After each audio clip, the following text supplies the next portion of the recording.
Hello there! Welcome to the far, far away corner of the internet where personal development is based upon ancient wisdom and the force is strong. Today we will learn how to harness the power of our mind, how to find balance, and how to never fear the dark side of the force. If life has been rough recently, my young Padawan, in a dark place we find ourselves. A little more knowledge lights our way.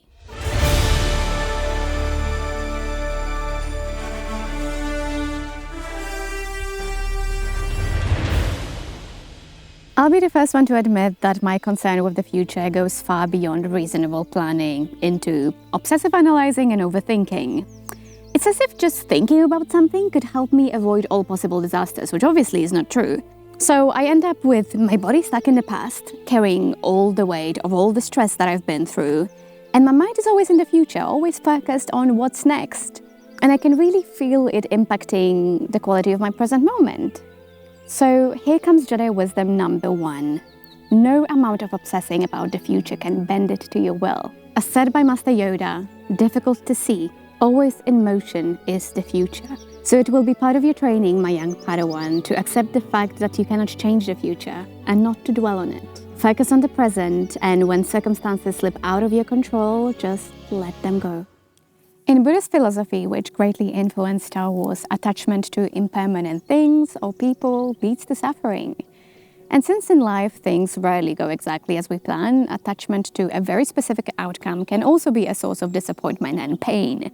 The more we try to control all variables, the more things get out of hand. So living life with awareness as it unfolds and seeing things for what they are grants us peace and allows us to truly focus on what we can control. There's a silver lining to this lack of control, though, because the bad things are rarely as bad as we think they are, and the good things are rarely as good as we think they are. We catastrophize and we daydream ourselves to the extremes. So look with hope to the future and let go of control. But here comes lesson number 2. Master your focus and be mindful of your thoughts. Our mindset and what we choose to focus our mental energy on are one of the few things that we can actually control, and should. As Master Qui-Gon Jinn said to young Skywalker, remember, your focus determines your reality. So I think when Qui-Gon Jinn speaks about our focus shaping our reality, he doesn't mean that we can magically conjure up whatever we want into existence. I think he means it in a more profound way. Whatever we consistently focus on, we amplify in our experience. If our minds are perpetually preoccupied with fear or anger, that becomes our dominant reality. That is shaping how we experience the present moment. That is shaping our judgments, our perceptions. But on the other hand, if we consciously decide to focus on the present moment, on gratitude, on everything we can control, we begin to build a completely different reality, one that is grounded in presence and possibility. So our inner world, which is shaped by our focus, determines how we experience the outer world. With presence and focus, we can make space for the Force. To quote Luke Skywalker, the Force can be a trickle, a stream, or a torrent. The more you open yourself up, the easier the Force can flow through you. And here comes lesson number 3. Let go of fear. Fear will cloud your judgment and impede the Force. Fear is the path to the dark side. Fear leads to anger. Anger leads to hate, and hate leads to suffering. Of course, not all fear is bad or unnecessary. Fear at its core is a survival mechanism. It served the purpose of protecting our ancestors from immediate physical harm. But the thing is, in our modern world, our threats are rarely life or death scenarios. They are more about social acceptance or abstract concepts or the fear of the future. Yet they trigger the same response in our mind and body. This type of fear can very easily become the main narrative in our life. It can cloud our judgment, narrow our focus. It makes us reactive rather than responsive. And I think ultimately it diminishes our capacity for connection, for growth, and for peace. But how to stop fear and anger from becoming the dominant forces in our lives? Let me tell you a story that I heard from another master, George Mumford. He taught meditation to Michael Jordan and Kobe Bryant.